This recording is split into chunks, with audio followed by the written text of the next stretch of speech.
Hello and welcome to the CottageCutz YouTube channel. My name is Lynn, or LV Handcrafted here on YouTube, and today I thought I would make a Mother's Day card featuring some of the latest releases from the floral collection by CottageCutz, as well as some dies that are previous releases, like this really adorable mini envelope die. And what I love about the envelope die is that there are cut lines so that you can tuck things into the envelope. And so I thought it would be really fun, even though the original die set does include some flowers and a really adorable kitty. I thought I would use the latest floral dies that just released, and I was curious for myself to see scale-wise how they work, because the floral dies, they're actually a little bit larger than the original flowers that come in that envelope die set. So you'll see in a moment, as I put everything together, I just chose some really bright fun or a really bright fun pattern paper to use as my backdrop.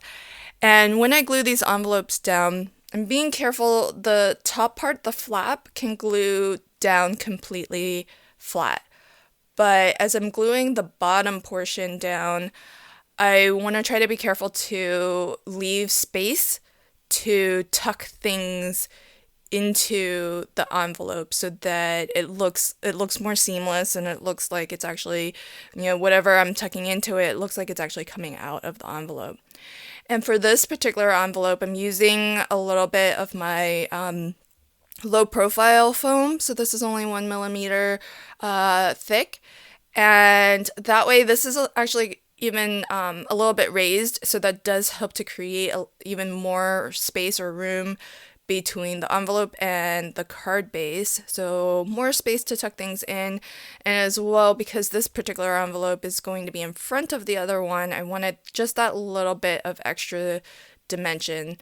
And that's why I really love low profile foam, because even if I wanted to put something that appears even more forward or in front of the envelope, like the flowers that I'll be adding, that low profile foam isn't so thick to where it might trigger some extra postage, especially if I want to add even more dimension on top of it.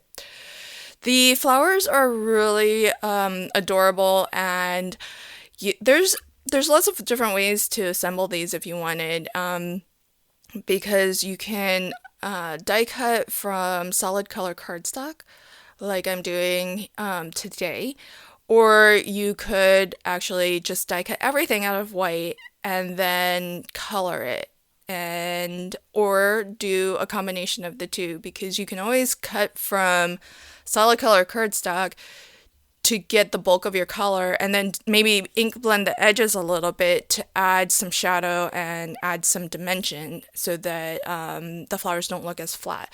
So lots of different options for how to get your the color onto your flowers.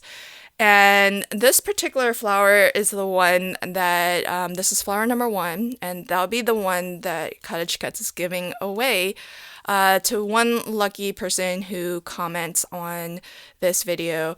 The giveaway is only for US addresses only, so please bear that in mind. And if you'd like to leave a comment but you are international, I still encourage you to comment. Just let us know that you're international. That way the folks at CottageCutz will know that you don't qualify for the prize. And now is probably a good time to mention that if you commented on my last video, please check the description box below to see if you won the prize that CottageCutz was giving away on that one. So I have all of my flowers assembled. As you can see, they come together really quickly, and I love the love you mom phrase dies, because the scripty love you sentiment is just really adorable. I love that font. And so I'm going to use that. I couldn't find a good place for mom, so I'll have to think about where and what I want to do to complete the sentiment. But I wanted to get this first part down and then work on arranging my flowers as I think about how to complete the sentiment. Part of the challenge that I had was that my background paper, first off, it's a typography paper, so putting a sentiment on there is a challenge in terms of being able to read it. And then my background is also very colorful too. So one of the things I like about the Love You Mom sentiment is that it's a bit it's not overly delicate, but it is a thinner typeface. And so I think if it were like bolder and the lines were a little bit thicker, it might be able to hold up against my background paper. But as it is, I figured I would need to work on a plan B. But whenever I am unsure about what I want to do design-wise, I just move on to other things so that I can be thinking about that while I work on things that I am a little bit more sure of.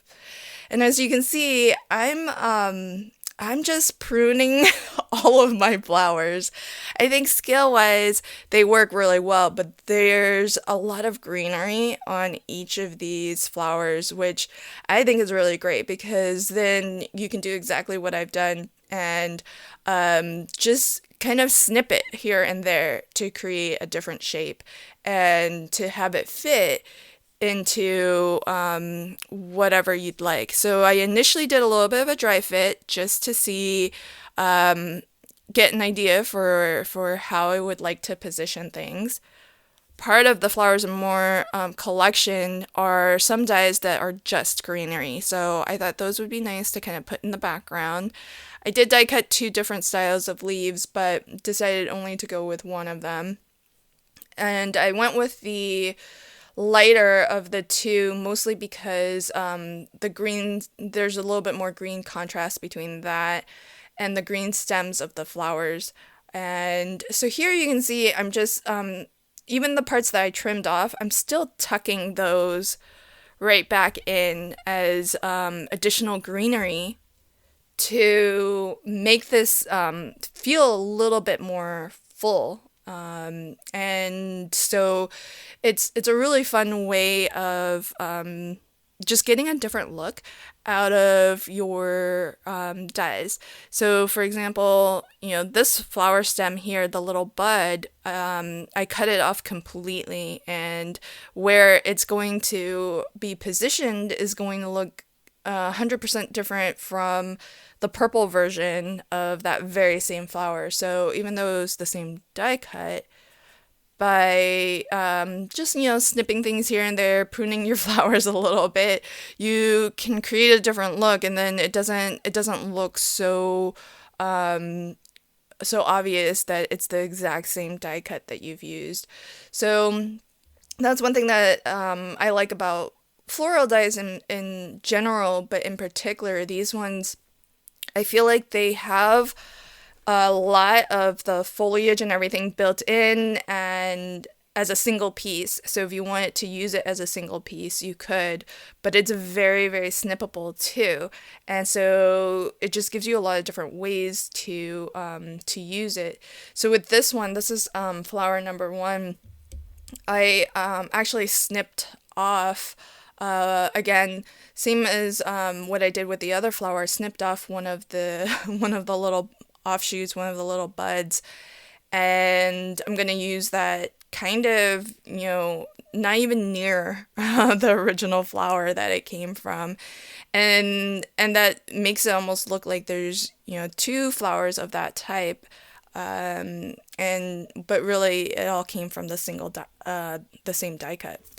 So that's one of the fun things about, I think, paper crafting in general, is that because there are so many different themes of and motifs of stamps and dies, I feel like every time I do like a floral card, I get to pretend to be a florist for a second and do a little bit of flower arranging.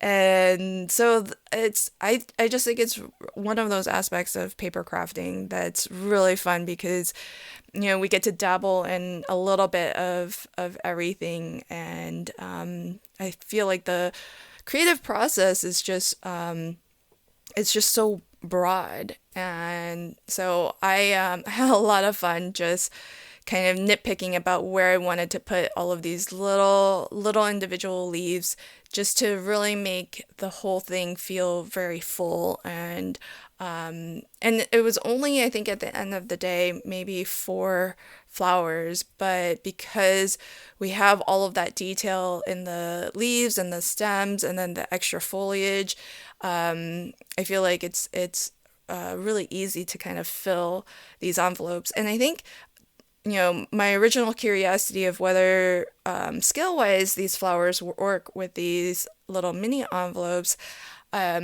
I would love to know what you think, but I think it works. I think it's kind of cute and just a different idea, different way to kind of mix and match some new releases with some of the previous releases.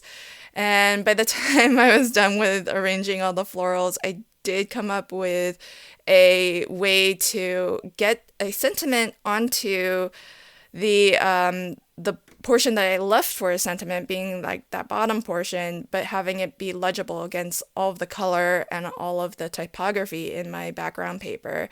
And that was to white heat emboss a sentiment strip from black cardstock. So I think that worked out in the end very well. I hope that you enjoyed this card. Don't forget to leave a comment if you'd like to be in for a chance to win flower number 1. Thank you again, and until next time, happy crafting and have a fantastic day. Bye.